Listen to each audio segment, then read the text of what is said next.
Oh, hey, good morning, good afternoon, everybody, depending on which part of this suffering country that you're in. You're watching Rebel Roundup, Rebel News' daily news and opinion show. I'm your host, Sheila Gunn Reid, and I'm joined by my Thursday regular co-host from Cobourg, Ontario, Tamara Ugolini. Tamara, how's it going? Great. It's a beautiful day here in the out on the outskirts of the feel-good town of Coburg. And we have municipal elections coming up this fall, and I'm following it, fairly closely, and I'm seeing some new candidates that have just kind of snuck in there right before the cutoff, which I believe is today, actually. So I'm very excited for that, and it's a happy Thursday. How you doing over there, Sheila? We've got like a spate of nice weather for a couple of days here. We finally have summer arriving. It has quit raining for, I don't know, about 48 hours. Let's see how long that holds out. But yeah, it's things are okay here in Alberta. So far, so good anyway. I should tell everybody what we're doing around here before we get into the show. It's a packed show, lots of stuff to talk about, including a potential trade deal, which just looks like a bunch of Canadian concessions. But if you're watching us on Rumble, that's an excellent free speech platform if you want to get involved in our work and have your say. Leave a Rumble rant. That's our paid chat over there. If it's over the $5 US cutoff, we're reading it on air. If it's under that, we'll do our very best, time permitting. If you are watching us on YouTube, their paid chat is called a super chat. Same rules apply. But if you miss the live version of the show, but you want to support us, you can leave a paid comment called a super thanks. And we invite you to do this because, of course, as you know, and I say it every single day, we'll never take a penny from the government to do the work that we do around here. Otherwise, we'll just end up like the mainstream media, where every single one of our articles feels like a grant application to Mark Carney's government. So those are the rules. Let's get into the show. First thing up, this from the National Post. WPATH is backtracking. I wish Lise were on the show. No offense to Mary Ugolini, because Yeah. this would really excite her. Transgender health group, that's WPATH, now says its guidelines for treating youth are only, quote, opinions in intense debate. The World Professional Association for Transgender Health guidelines underpin Canada's approach to treating gender distressed children, if there is even such a thing. But these were the Mengelas who were pushing uh, medicalization of gender confusion onto kids. And uh, all the studies show, I should note, that gender dysphoria is frequently a thing in young people as they approach puberty and while they're in puberty. But almost always, in nearly 100% of the cases, it demanifests itself after puberty is complete. And of course, why wouldn't it? But for these Dr. Frankensteins over at WPATH, they were the ones who were pushing medical interventions, including blocking what I just told you is the cure. The cure is frequently just letting kids progress through natural puberty. I mean, who didn't experience a serious onset of just feeling weird in their own body as they went through puberty? I know I did. I was like, I don't like all these changes that are happening. I don't like how the change in my center of gravity is affecting my dirt biking. Like, there were a lot of things that I didn't care for, but I came through out the other side just fine. A perfectly normal tomboy who went on to have 3 kids, including 2 tomboys in their own right. And thank God these WPATH weirdos didn't get their hands on me. But it's funny how they want us to forget their own history. That, oh, it's just, opinions. Yeah, but your opinions are prescribing serious medical interventions that are leaving kids with lifelong implications.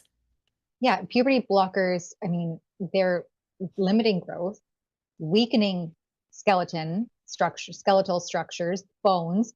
They are not reversible, as this has been sold to children and their parents as being. And it's only through disclosure, through legal action with the Trump administration and WPATH, that any of this has come to light. And so it just shows and proves time and time again the misleading nature that some of these organizations take. the lack of true informed consent that patients and arguably their advocates, i.e., their parents, are receiving from the likes of these kinds of organizations, and the necessity that is legal action to get to the truth of the matter. And the truth of the matter here is that they've based the last roughly decade of their intense ideology that has been basically shoved down the entirety of the global nation's throat on opinion instead of rigorous scientific fact. And a lot of these youth, sadly, have been sold a lie. And you're seeing more and more come out and speak on detransitioning. So, trying to come back from this so called reversible procedure path they've been put on by the likes of the W path based on their opinions. And if you look even at the case of Scott Nugent, who was Yeah. born a woman, transitioned to be a male, and now deeply regrets that decision, arguably for the rest of her life. I believe that Scott is on a lifelong supply of antibiotics due to repeated, recurrent, multiple infections after undergoing the treatment that the likes of WPATH recommends that these children go on. And Scott was a consenting adult with a fully formed frontal lobe. These children who are being shoehorned into this pathway, arguably also through schools and lack of disclosure with their parents as to what's actually happening in the school environment, they're not being given that proper informed consent, and they don't have the rational brains to think long term about how these decisions will affect them into adulthood. And so you're seeing this proliferation of detransitioning. And sadly, in some cases, it's just not possible completely. Right. And let's be clear here. I don't think these Dr. Frankensteins actually have changed their opinion about what they do and have been doing to children.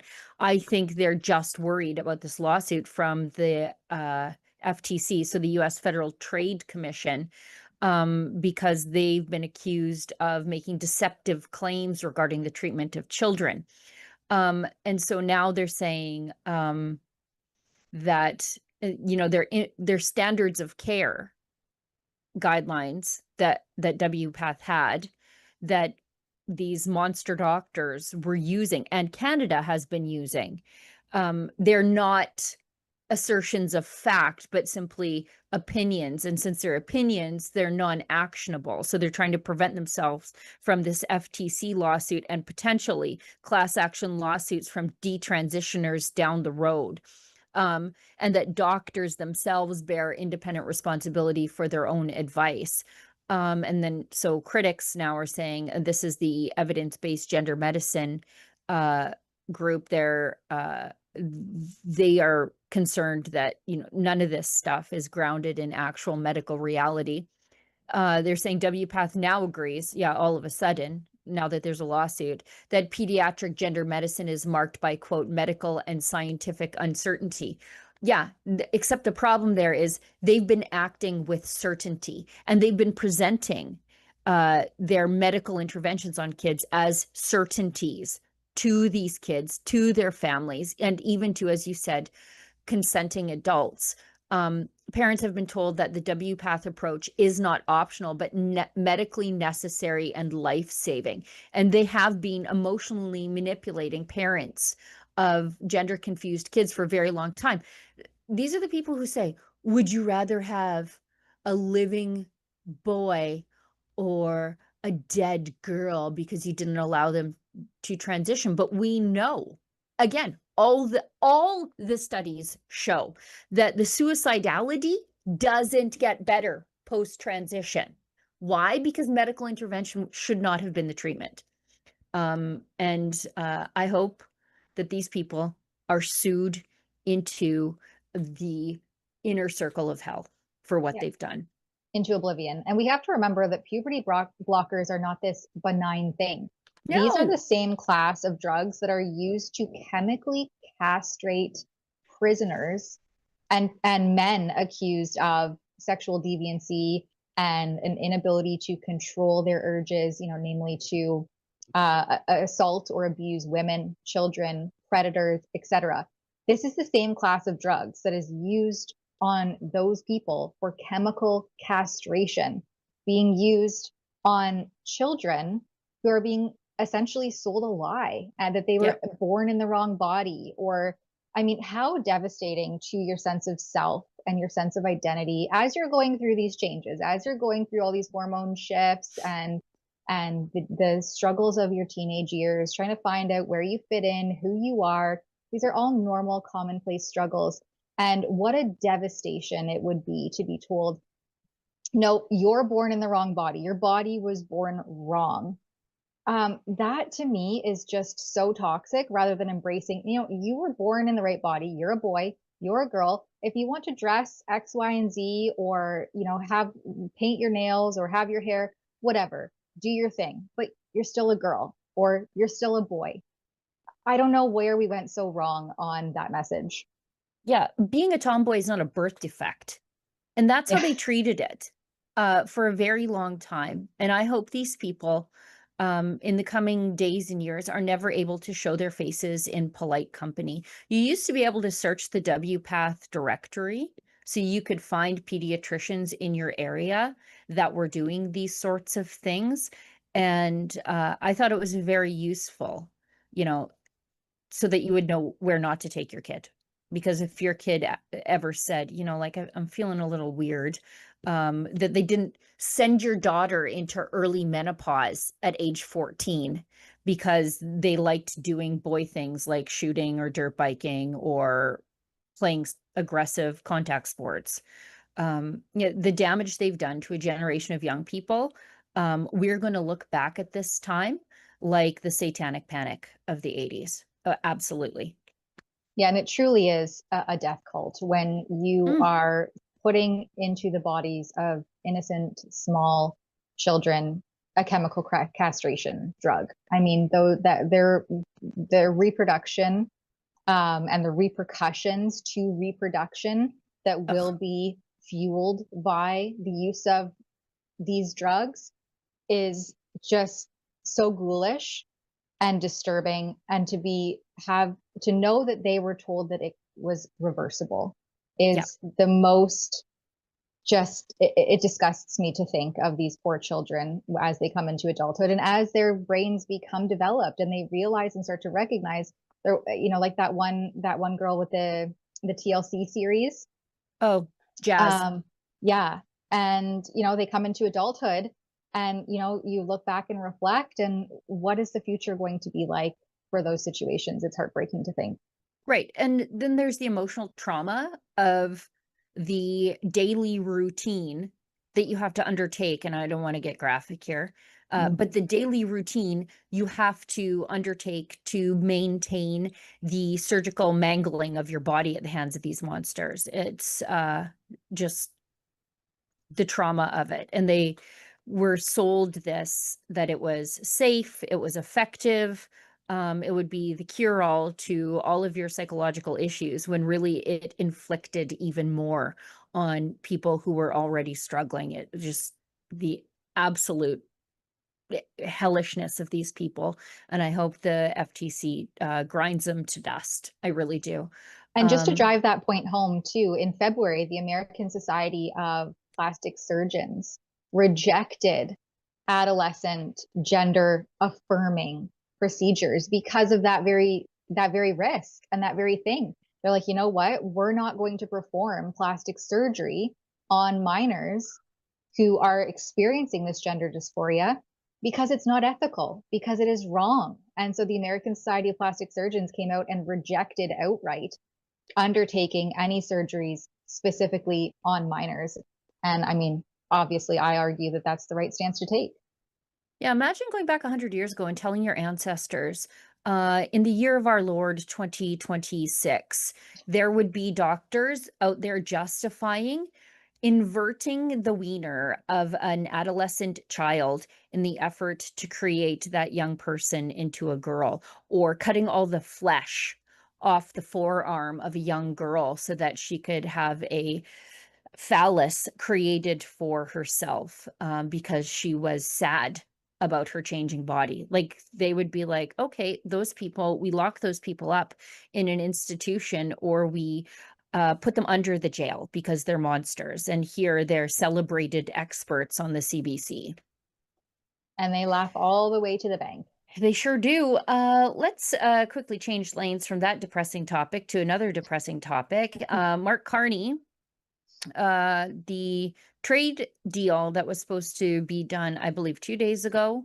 Then Trump threw us a bone, extended the negotiations by 3 days because it seemed as though Mark Carney was basically conceding everything.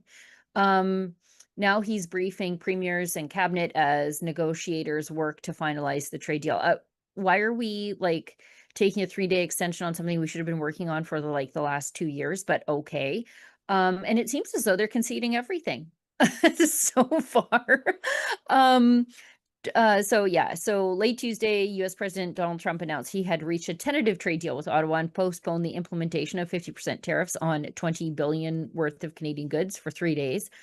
The announcement was made less than 2 hours, imagine, before the tariffs were scheduled to come into force. And US trade Canada US Trade Minister Dominic LeBlanc, Justin Trudeau's former babysitter, figuratively and really he was, told reporters on Wednesday that the two sides are in the process of finalizing the text. But Prime Minister Carney's real stingy with the details here. We don't really know precisely what he's conceding, but already we know he's begging the premiers to put the booze back on the shelves. And that's something that Alberta and Saskatchewan did ages ago. So I believe our elbows are currently at half mast. They are no longer up. They're somewhere near our ribs, and I believe they're going to go all the way down. And Trump is saying there's a potential for the Keystone pipeline to come back online. That's something that he wanted anyway. So I don't know why everyone's like, yeah, Canada got us the Keystone pipeline. Trump had previously signed that thing into life. Yeah, So Biden was the one that quashed it. Obama, then Biden. That was like his first order of business was Dakota Access Pipeline, send in the National Guard to deal with that stuff there, the mess that was occurring around Dakota Access Pipeline. And he signed the Keystone XL pipeline into life. And we've already got the Bridger pipeline. So the Bridger pipeline, I forget the official name, it escapes me right now, but it's a Canada, like a Alberta company in conjunction with Bridger, South Bow, that's what it's called. That's basically Keystone XL adjacent. It uses much of the existing infrastructure that was already constructed in Hardisty, Alberta. So that was probably already in the works, very likely already in the works. It's not something that Carney did. It's something that Trump wanted anyway. And he wanted it anyway because of his good relationship with Alberta. So I don't know what this trade deal is going to look like. So far, tariffs, the bunions have been pumped on that, but I feel like we're just going to completely cave and call it a win. Oh, we Yeah. averted the tariffs. Yeah. Okay. And I mean, yeah, we'll see if that actually happens, because this comes, last week they were kind of cowering in the ambassador building in the US, trying to, I guess, have these conversations. But don't forget, Carney was jet setting all across Europe. I believe he was in Italy. And it sounds to me like he has not met in person with Trump's in weeks, I guess. They've been so hush hush about what is happening. Carney has been specifically and intentionally evasive about what he says to the media whenever he's asked about this, which, I mean, even still is few and far between. But it's just been a giant mess. It has been an absolute mess. And yeah, as to bring it really back home, Sheila, to your point, this should have been done a year, if not 2 years ago. I mean, we're where really was the down sense to of the wire. urgency? Yeah. It's down to the complete wire. I mean, 2 hours before they were set to come into effect, Trump throws a bone, and Minister LeBlanc, I guess, is back in Ottawa today to try to solidify the negotiations and get things firmed up in writing. So that's where we're at. Thanks to all of these seasoned bureaucrats and politicians who campaigned, as Carney did, on this elbows up tough against the trade war, tough against Trump talk. And once again, with his tail between his legs, just like, give me a deal, please. Yeah, and if you saw like the people appointed to like Canada US relations, that panel, they're all Trump deranged crazy people. Like if you look at them and then you look at their social media accounts, they like where did you think this was going to go? You didn't appoint like they could have put Premier Smith on there. Instead, they put Arlene Dickinson from Dragon's Den, who is obviously angling for her Senate appointment. They could have put instead of I don't know, Arlene Dickinson, the crazy dragon. Why didn't you put Brett Wilson on there? Mhm. But no, they picked the liberal one instead of, somebody who has a good relationship with the Americans, sort of understands the Americans. Why didn't you put somebody with some sort of success in dealing with Trump on that, like Premier Smith, like Premier Mo, whatever? But they didn't do that. Like Jamil vision, Jabani. yeah, Kevin O'Leary. Like put Kevin O'Leary on there. You want a good dragon that's got a good relationship with Trump? Kevin O'Leary. Instead, they take Arlene Dickinson, the crazy Yeah. one. Unhinged. Some of her posts on socials I had to unfollow because I was like, you are just, I've gone off the deep end. Completely. And then still here in Canada, in addition to the tariff threat, we have supply management and you Right. have Pierre Poilievre. Which is a trade irritant for the Americans. They've had it with our supply management regime, which artificially inflates the price of milk for Canadian consumers. I wanted to point that out. Billions of liters of milk are dumped every year to prevent the price of milk from dipping. And as a farmer who grows unsupply managed things, we find a way to deal with market fluctuations. When Justin Trudeau is prancing his way through India and all of a sudden our canola gets hit by tariffs from India, or as is the case, China now, you figure out how to deal with it. You know, uh, Beef producers are price takers, not price setters. Hay this year, I'll give it to you straight.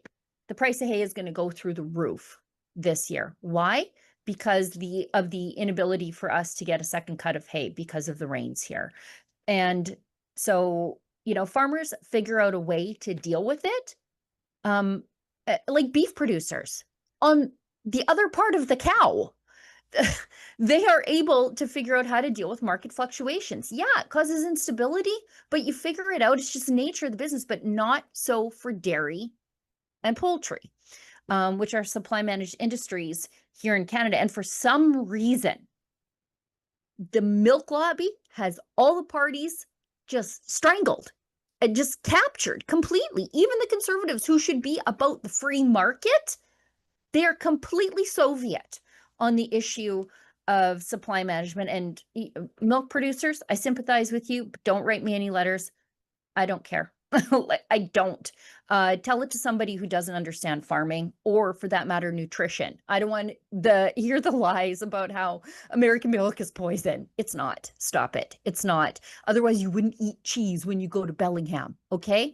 Anyways, let's listen to Pierre Poilievre talk about supply management and completely forget the consumers in this mix.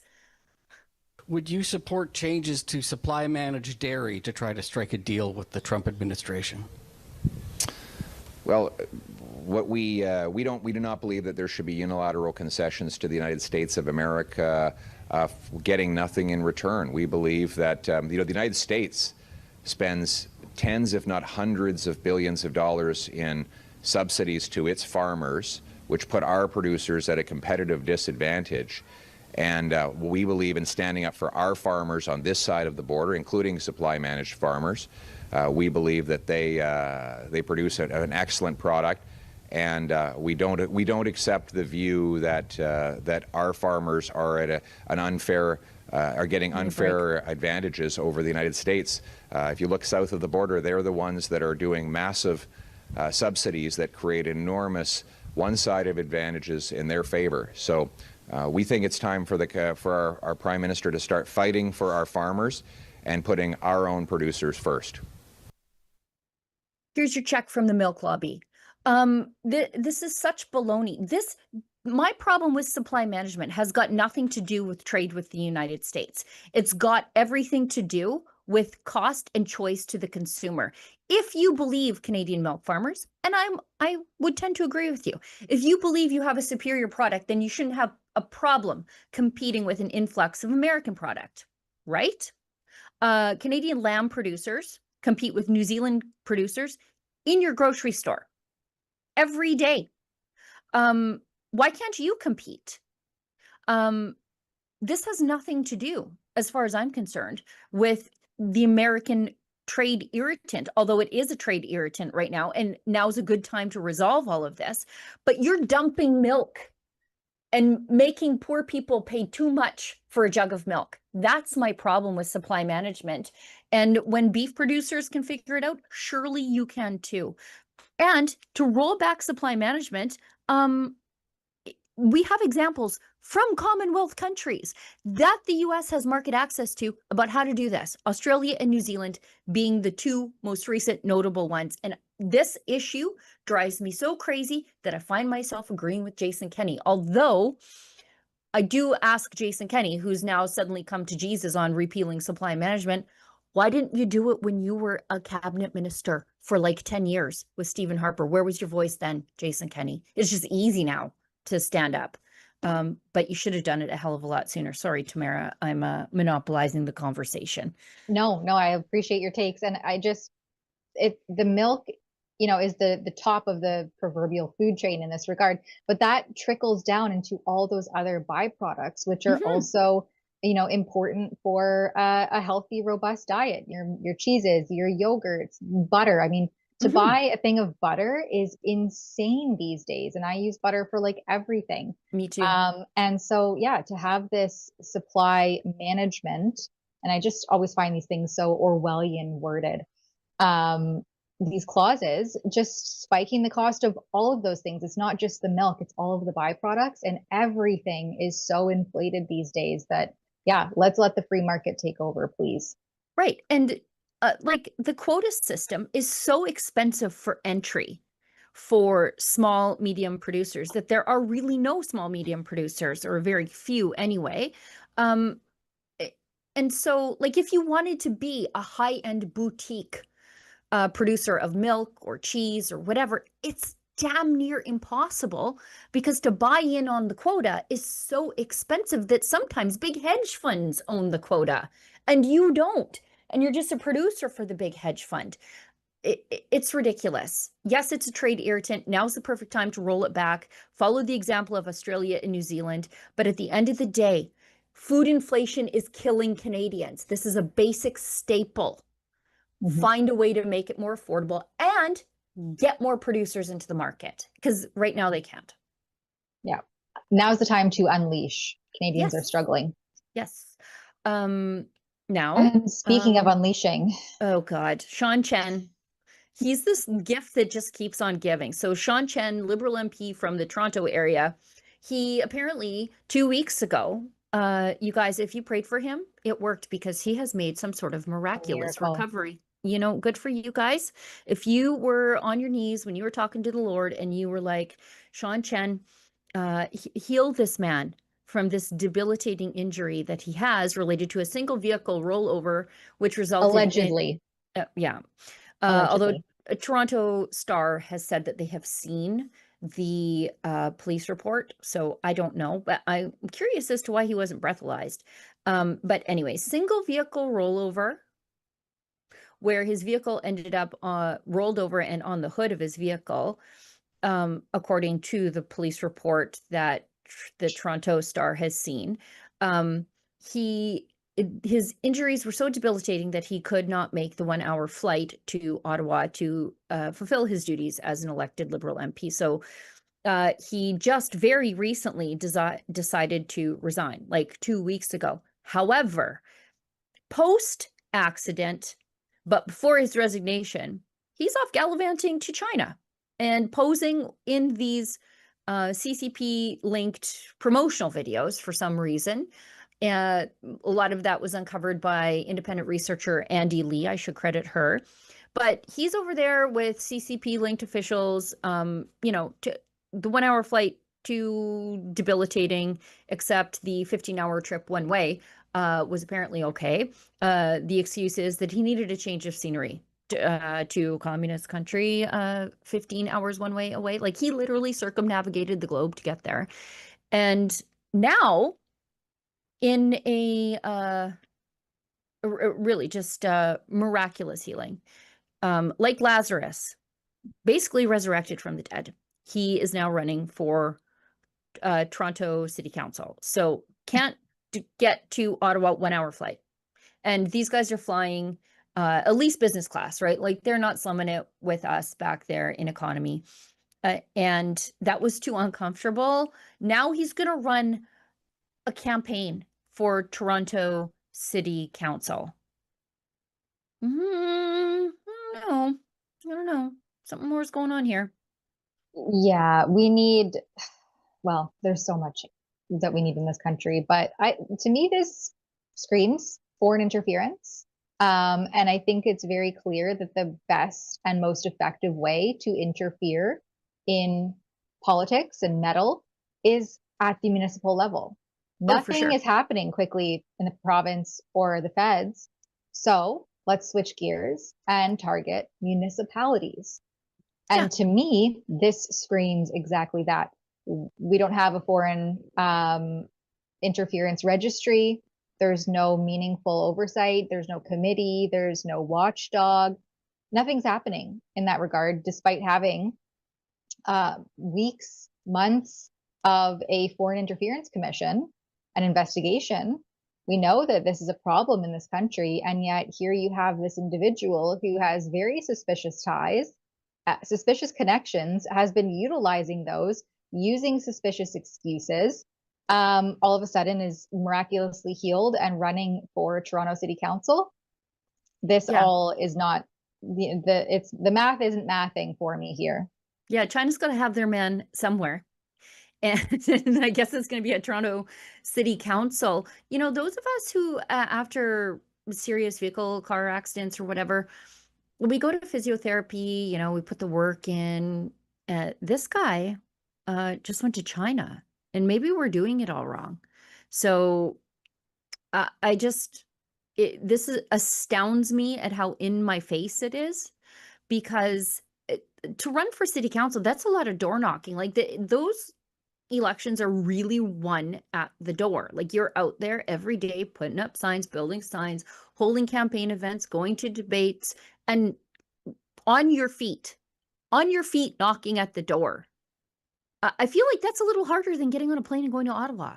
It's almost like he became too much of a security risk for the Liberals because he was so upfront about his gallivanting all through the People's Republic of China that it might have been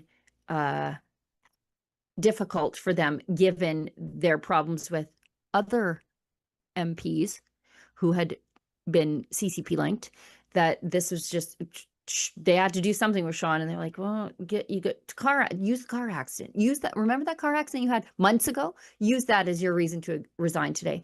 If you just kind of a year ago. Yeah, like if you're going to BS us, just use the old standby. If you need to spend more time with family, do what Matt Generu did. I got to spend time with my family, so I'm resigning from the Conservative caucus. Oh, I had enough of my family. I'm switching to the Liberals. Like, do something like that. We all know it's insincere, but at least it wasn't so like grindingly in our faces.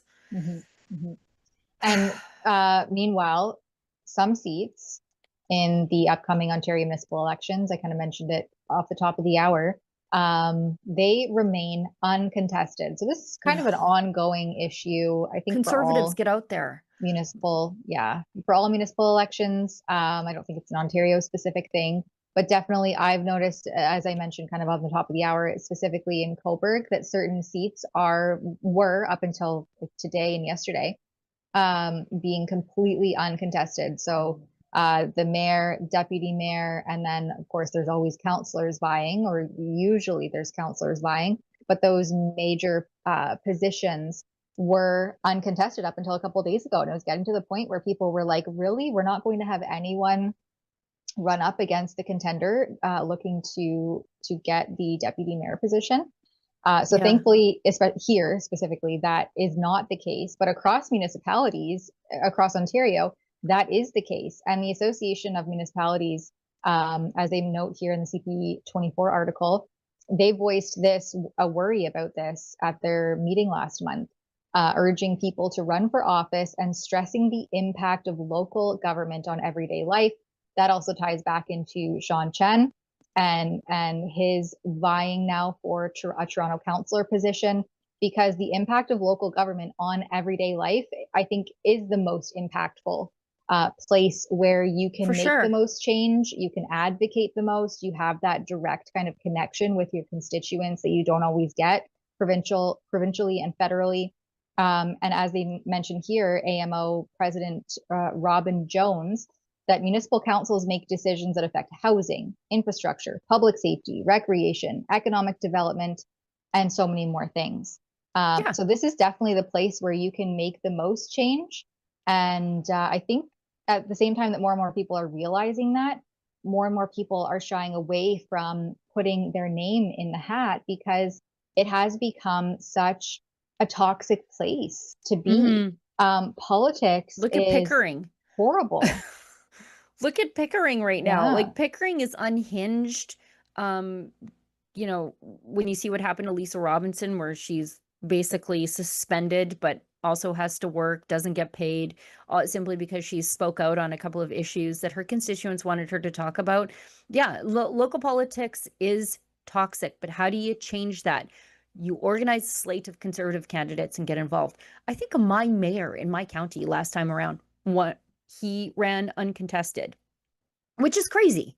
We have all the major refineries are right here. Like it seems like you might want a strong Conservative in the mix there. You can't complain about your well, yes, you can complain about your taxes going up, but if you don't have someone who's a fiscal Conservative as your mayor, what do you expect? And likewise with the school board, if you're worried about weirdo books in the library down at the local school, have you maybe checked in on your school board to make sure it isn't run by weirdos? Have you? That they're keeping the teachers union in check, which is what they're supposed to do. Like, the school board is actually supposed to be the counterbalance to the teachers unions. It's supposed to be the parents' voice. And usually they just get together and then gang up on the parents. So municipal politics is the thing that you're affected by first. It's not just about potholes and garbage pickup.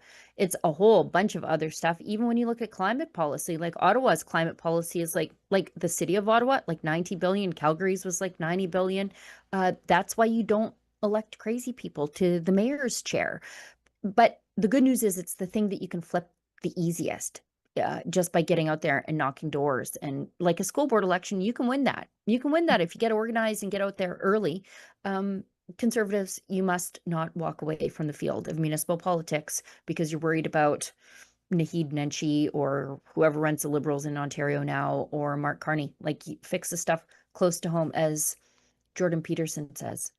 Clean your bedroom before you change the world. I think we should an ad break. Yeah, let's do it. Okay, thanks. Right now, Byrna is having their biggest sale ever, with 25% off everything on the Byrna Canada site, but only from August 17th through August 24th. In Canada, firearms owners like me understand the importance of safe, effective self-defense options. That's why we're proud to have Byrna as a sponsor. Byrna's less lethal launchers are designed to help protect you and your family without taking a life. Byrna offers peace of mind, accessibility, and a practical layer of personal security for Canadians who value safety. Learn more at byrna.ca/rebel. That's BYRNA.ca/rebel. Hey folks, do you love a good cup of coffee? Are you, like me, banned for life from visiting Tim Hortons? Well, no, we're not. No, not everybody is. Not everybody. Just with me. But I am. Folks, I have great news. Check it out. This is Rebel News Special Edition Coffee. Rebel News and Resistance Coffee have partnered to bring you something special to wake up to. Resistance Coffee is a family-run Canadian coffee company, unlike Tim Hortons, by the way. And while the big chains wrap themselves in the flag and turn their backs on Canadian workers, Resistance Coffee has been doing the real thing all along, available only at rebelcoffee.ca. A 5-pound bag and bundles qualify for a $9.99 flat rate shipping nationwide. It is worth every penny. Folks, this is great coffee, and this is the coffee to brew. Rebel News. For generations, many Canadians have preserved more than just firearms. Many of our men and women They've clad in preserved uniform. history, tradition, competition, memories. But under Trudeau, and now Carney, heirlooms, estates, collectibles, and competition firearms now have to be surrendered and destroyed. While violent gun criminals get pass after pass, openly ignoring any legislation, lawful gun owners are trapped in an increasingly unfair legal system. But we can help. Canada's National Firearms Association's Save Firearms program offers the legal pathway to preserve what matters, while we work towards a political solution. Don't let yours be next. Save history, save heritage, save firearms. Visit nfa.ca today to learn more. All All right. In other ahead, news Sarah. from across the pond, we can look no further to what is happening in Britain to know what will happen also here in Canada, because we're just a few years behind in terms of the influx of unmitigated immigration, including asylum seekers, both those who are, legitimate and are fleeing situations that obviously are not ideal and have every right to, and then of course the ones who are fraudulently capitalizing on Canada's generosity and exploiting that immigration loophole. Here, this comes from the Telegraph, where a migrant advice booklet is given out to explain what rape is. So They need that in Ceuta. apparently everywhere that is needed these days, because we're just hearing more and more of these rape gangs and children being targeted, and the cultural clashing of mass migration into the Western world. I don't want people in the country who don't know what rape is. Like, if you don't know what rape is, I don't want to give you a booklet. I want to give you a ticket home. Yeah. Sayonara. Yeah. But here we have asylum seekers handed official guidance. How much did the taxpayers have to pay for this one, I wonder? Explaining British laws and customs, including sexual consent. If you don't know that about sexual consent, or that, that's kind of a precursor to engaging in sexual acts, then yeah, sayonara. Asylum seekers in Britain are being handed these booklets explaining what rape is, and that men and women are quote unquote equal. The 9-page document published by the Home Office tells migrants they must understand that laws and customs here may be different from your home country. Yeah, I mean, I think this is about 10 years too late. One page is titled Gender Equality, where arrivals are told that women can work, newsflash, women can work, study, and travel freely without needing permission from a man in the United Kingdom. Wow. Good for them. I mean, that is a radical thought, I suppose, if you're some of these asylum seekers. In a section on sex and consent, they're told that if they have sex with someone without their consent, that is called rape. Yeah. There you have it, folks. We need booklets now. Look at this. And I'm sure they paid some exorbitant amount to some gender consultant DEI hire to create this 9-page document to give to people who, if you have to give them this, they should not be in your country. In the meantime, in Ceuta, they're basically extracting and evacuating any of the handful of female asylum seekers. I think I saw like 5 to 7 of them in all the footage that I watched. Asylum seekers, let's call them invaders in Ceuta. So they're taking them out of there and taking them into Europe for fear of rape. But guess who they're leaving behind? All the women of Ceuta. Apparently they can just deal with those rapey invaders. What could happen if you do not follow these rules? Treating someone unfairly because of their gender can have serious consequences. If your behavior is controlling or threatening, it may also be treated as domestic abuse, which is a crime. You could get into trouble with the police, lose your accommodation or support. Wow.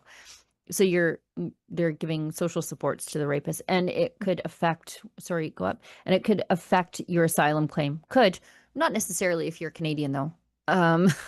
There's more information about domestic abuse in the next section. Wow. And if you are, if you think that we're exaggerating all of this, the Telegraph broke down some of the data that the number of sexual offense convictions of foreign nationals has risen by 62% in 4 years. Wow. That's higher than the 39.3% rate of increase for British nationals. It's like almost double. Yeah. 62% rise in sexual offense convictions Oh, in no. 4 years. Look at that next line underneath that. The booklet also informs asylum seekers not to have sex with children. Yeah. I want to jump out of my skin. The legal age of consent in the UK is 16. I mean, even that to me that's very young. But my good, the fact that the taxpayers are funding this, plus not to mention they're funding the entire asylum claim apparatus, in addition to these booklets that now have to be handed out to every single one of them, outlining the expectations. I mean, this is like basic common decency stuff that we traditionally in the Western world and in civilized nations took for granted, right? We took this decency for granted. And I have no word. This is astounding. Well, and look how vague they are when they say it could potentially affect your asylum claim. No, right away. It should say it terminates your asylum claim, and then you go back to whatever hellscape you came from. Not our problem. Our women are our problem, and you are not. But they just say, well, it could affect your asylum claim. And if you're Canadian, you're not Canadian, but if you land in Canada and pull this same kind of stuff, chances are you're going to end up in front of activist judge who will give you a pittance of a sentence to protect your asylum claim. Exactly. We see that every day. Okay. Yeah, these woke liberal bleeding hearts judges, which, Premier Doug Ford, he's been on a bit of a roll the last week or so, calling this stuff out, and you have to give credit where it's due. And I don't know if you played the clip last week of him saying that these judges need to go, and we need to start, or we need to stop funding the legal aspect of asylum claimants and other criminals who are here illegally from continuing to stay in this country illegally when they're due for deportation, or they're a repeat offender, or they cannot control their deviancies. Doug Ford has finally started to call it out because, again, the GTA, the Greater Toronto Area, receives over half of all immigration, and that includes asylum claimants, into that very small subsect of the country, and it has just been flooded in recent years. All right. I was briefly kicked out of Zoom there for a second. Oops. And you can look no further than this, the deviancy proliferating and happening in this country. And the unwillingness of judges to appropriately deal with and curb it. Like you could stop this by enforcing law and order. But here we have this guy in British Columbia, Vancouver, this sex offender charged with trespassing, breaking and entering in back-to-back Langley incidents. And there does come with a graphic content warning. at the beginning of this article here. But the Mounties in Langley, British Columbia say they arrested a known sex offender. So you can see his photo there, Michael Wayne Carpenter, for trespassing last week, and then arrested him again for breaking and entering just 5 days later. Thank you, Liberal government and bail reform, for that. He'd been charged, or he has been charged in both incidents, the first of which occurred before midnight, and then he was arrested again. And I mean, this is just a night prowler, just Ugh. ready for the taking. And then one complainant found him inside their house. Good grief. Like, Yeah, this Night Stalker imagine behavior. waking up to this guy. Like, ooh, let's just zoom in on that face for a second. In your house at night. He looks like a boiled egg. There, and you know, there's so many He instances of this. He does. He does look like a boiled egg. I He's a just high saw risk this. sex Oh, offender. oh, completely. And this behavior escalates. Like, this is how the original Night Stalker turned into the East Area rapist who turned into the Golden State Killer. Like, that's the trajectory that these weirdos take. This just now reported in the Toronto Star out of Milton. Sorry, Tamara, I took the show back over. Judge refuses to enforce Ontario's new cash bail rules. So this is exactly what Doug Ford was talking about. A human trafficker suspect, she was released without deposit. The judge basically completely rejecting Ontario's new cash bail rules. This is why the provinces need to have control over judicial appointments, because this is a direct refusal to apply what the Ford government has asked these people to do. This is a human trafficker, okay? This is someone who trades in the suffering of human people for cash and prizes while collapsing our immigration system. And it was Justice Scott Cowan, remember that name, released a woman charged with human trafficking without cash deposit. And it's a direct violation of the law that demands payment in full within 48 hours. Mm-hmm. It meant to curb exactly these catch and release situations where the perpetrator goes on to reoffend. Yeah. That the whole point of that is this pilot project is to stop that from happening. And then you have these woke, bleeding heart judges who, for whatever nonsensical reason, disavow that, leading to the emboldenment of these criminals to continue on their crime sprees. And it's at the hands of primarily women and children. And they want to talk about, our most vulnerable. Seniors, women, children. Those are the most vulnerable. We've got another example on the board today. Somali refugee admits he helped smuggle African migrants into Manitoba for money.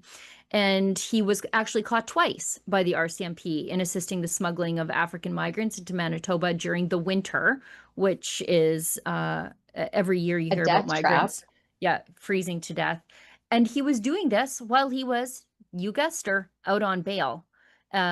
Months after he was first arrested with 8 foreign nationals in his vehicle, and he has admitted that he did so for money. So he was out on bail after he had 8 people in his vehicle. He was trafficking them across the border for money. They gave him bail, and he did it again. Surprise, surprise. I mean, why are we surprised? No one who's paying attention is surprised at this point. No. Even Doug Ford, who's progressive conservative and only conservative in name only, is taking action to stop this from happening. And then you have a judge who just says, well, actually, no, we're going to make our own rules. And hopefully, please don't reoffend, because who knows? Who knows the ridiculous justification for that decision? But nothing's going to change if we don't have judges enforcing law and order. Yeah. And then you have, of course, the victims of crimes being the ones who are actually charged for the crimes, right? Out repeatedly. And the gentleman who we helped during that home invasion last year, Jeremy McDonald, who was attacked in his Lindsay apartment, Lindsay, Ontario, and then was facing charges for assault, etc., for defending himself against this armed intruder with, or he had a crossbow, and the intruder did, that is. And anyway, so that sparked this kind of provincial and then nationwide debate about castle law and the right to defend your property and your home against armed invaders, because we see that happening more and more in Canada. You know, correlation might not equal causation, but it happens to coincide with a massive influx of record immigration into this country and a drug crisis proliferating on the streets. So take it for what it is. But this particular incident happened in Toronto, where a 37-year-old man was charged with recklessly discharging a firearm while people tried to steal his car out of his driveway. Right. And then they arrested him, but the car thieves are still at large. Yeah. And this comes from the Toronto, or maybe it was the York Regional Police. Anyway, they're kind of one and the same, but they suggested to people earlier this year, or maybe it was late last year, to leave your key fobs at the door, because that's all they want is your vehicle. So just leave your key fobs at the door, let the criminals just come in and like gently take them. Don't fight back. And that was the way that they were going to deal with, again, that increase in crime, because we've seen vehicle thefts, car thefts spike through the roof, especially in the GTA. And this is such an inversion of what should be happening in Canada and in our big city centers. It is absolutely insane. If you know who this Toronto man is, or if you're watching the show, reach out to us, because we would love to hear from you. Yes. Hey, I know we're running out of time, but I think you should, since you have covered it basically from the very beginning, debrief us on what happened to Helen Grews.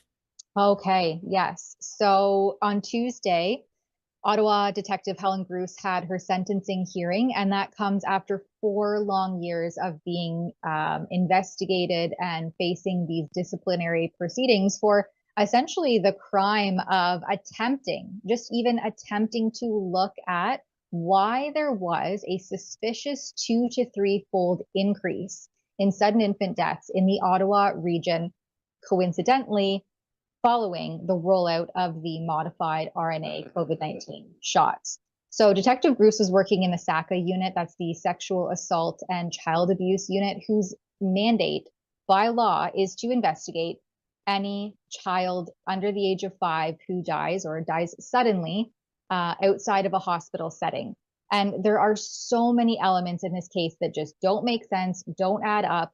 But the gist of it is basically that she was facing a discreditable conduct charge for accessing the records management system that the police use as their database to check to make sure that the investigators of these cases had done their due diligence, had correctly checked off all of the forms and the documents, and asked the right questions of the parents to see what exactly was happening with these baby deaths. And she was a diligent detective, and all throughout the case, you heard repeatedly that she had an exemplary track record. She was often training her new force members, new service members. She, was the go-to for advice. She was known for being a wonderful and thorough detective. And so there's there's just so many pieces to this case in particular. But one thing that really stood out to me that hasn't made it into every single subsequent report is that there is a form that that officers and investigating officers and these detectives have to complete during a SUDI investigation. So that's sudden infant death investigations. And one form in particular is a medical form. And it asks for all of the medical information of the parents when a baby dies or a child under the age of 5 dies, especially suddenly or in unusual circumstances, as some of these babies obviously had. And in at least one situation, and I think perhaps there was even a handful, those SUDI medical forms weren't completed at all. And remember that the COVID shots weren't even added to that medical form. So it does ask for the vaccine status of the parents, but the COVID shots were novel. They were brand new. they had just been rolled out. And so they hadn't been added to that form. But regardless, even the vaccine status of the other kind of your usual vaccines, those forms hadn't been properly completed. And so Detective Bruce was probing into this. She was saying, what's going on here? Is there something that could be missing? I mean, if I had a baby die in a sudden and unusual fashion, I would hope that someone like Detective Bruce would be on that case, leaving no stone unturned when looking into what is going on here. But instead of being able to ask those questions or probe any further, she faced disciplinary action. She's been disciplined since February of 2022. So this actually kind of ran up alongside the Freedom Convoy in Ottawa. So there's a lot of interesting pieces and parts at play here. There's a lot of suspected political interference, of course.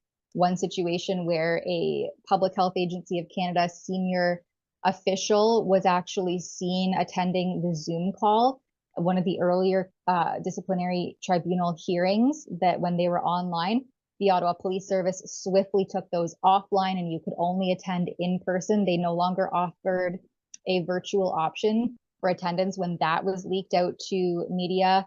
So there's a lot of things happening here at once, but basically Detective Bruce was finally sentenced. She was demoted from a first class to a second class constable.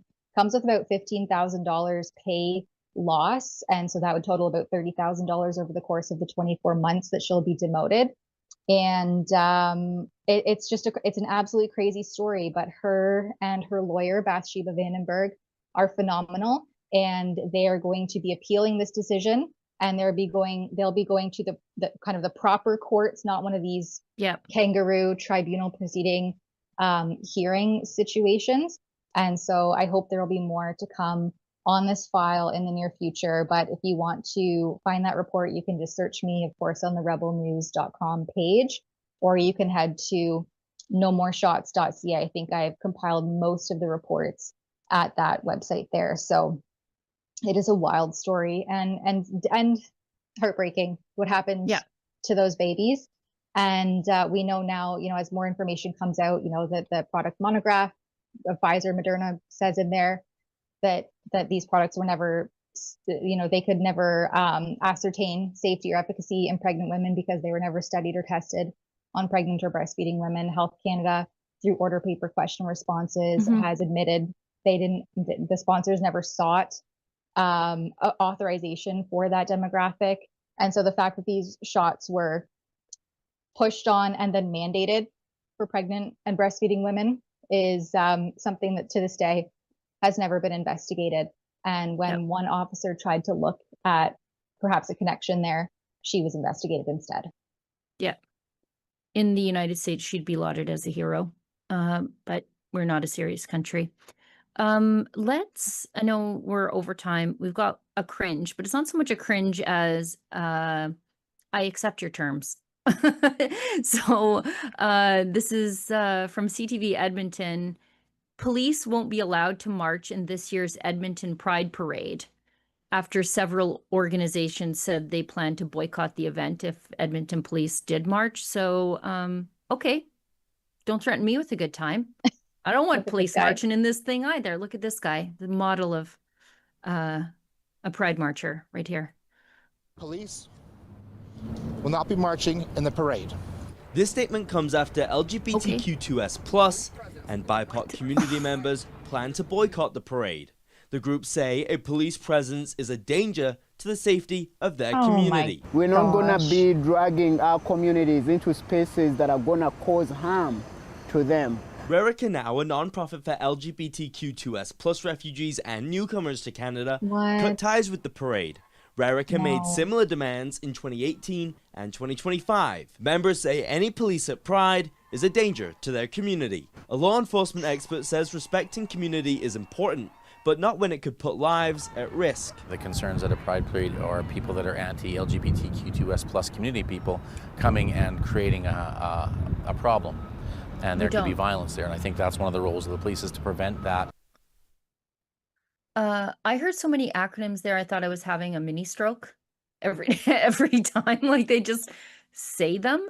I don't think police should be marching in this thing. But should police be policing this thing? Sure. sure, as they should any major crowded event. Okay. Mhm. But it's a political statement. And so if they kick them out of it, fine, but you never should have been in it in the first place. Yeah, You just exactly. enforce the laws. And what I kind of heard over the last few years is that there's actually been political pressure for police to attend, that For you sure. must show your allyship, you must show that you support us, that you are an ally. And so if they're like disavowing that allyship, then hey, don't threaten me with a good time. I'll be Yeah. glad when the police station here stops flying the pride flag and handing out free burgers because of Pride Month for the month of June or July or whenever it is that it happens. But yeah, I'm okay with this. Sure, bring it on.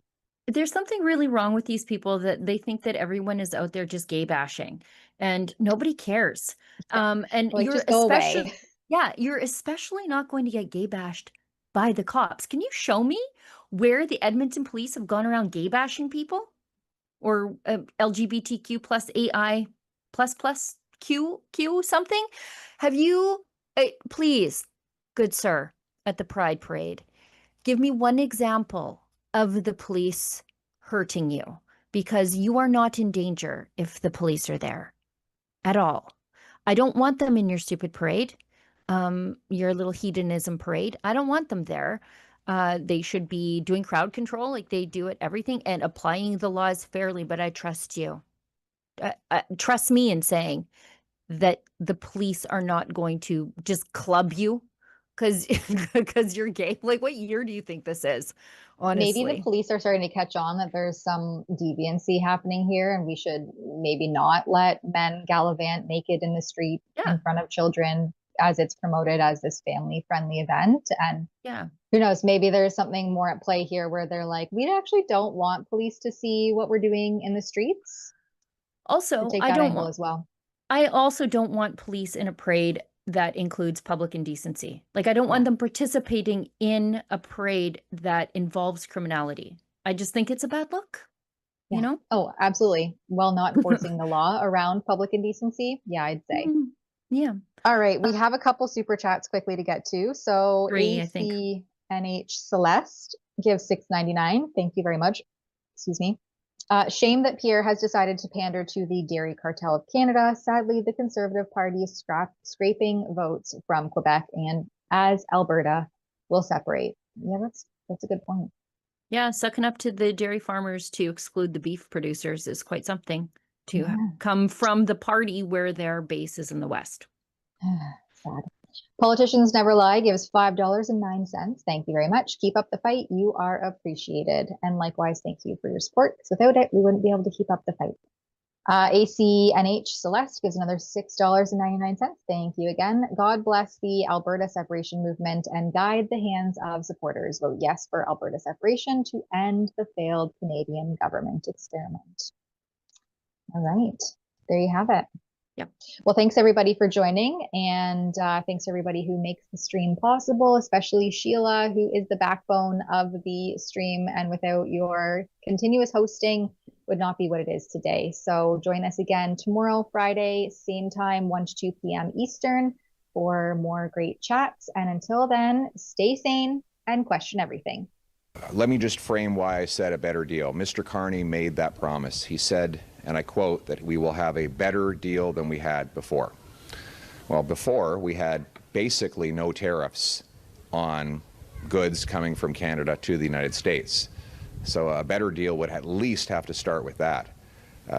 We need zero tariffs on aluminum, steel, autos, lumber, and a full exemption to Buy America. Now, that's, in fairness, a lot of the things I just described are things that were agreed to by President Trump in the previous CUSMA agreement and or achieved by earlier conservative governments like Prime Minister Harper. So Mr. Carney has set that bar for himself. We want him to keep his promise and get an even better deal for Canada than we had before, and Conservatives are willing to do anything we can to help him keep that promise. Maria Saru, CTV News. Has the Prime Minister briefed you at all during these negotiations since the threat of Section 338 tariffs? No. No, in fact, we're here, and I reiterate my offer. Conservatives have offered to help the Prime Minister since the very beginning. I've done it numerous times in our phone calls. When I went to the United States of America, I very clearly refused to criticize him on foreign soil. I briefed him on my visit and my meetings with governors and other American leaders, and our MPs have reached out again and again to the government to offer any help we can. Richard Bragdon here is the chair of the Canada-U.S. Parliamentary Friendship Group. He's been continually offering his help, but Mr. Carney has refused to have any help from anybody. But we still want to make sure that he keeps his word and gets the great deal, the even better deal that he promised.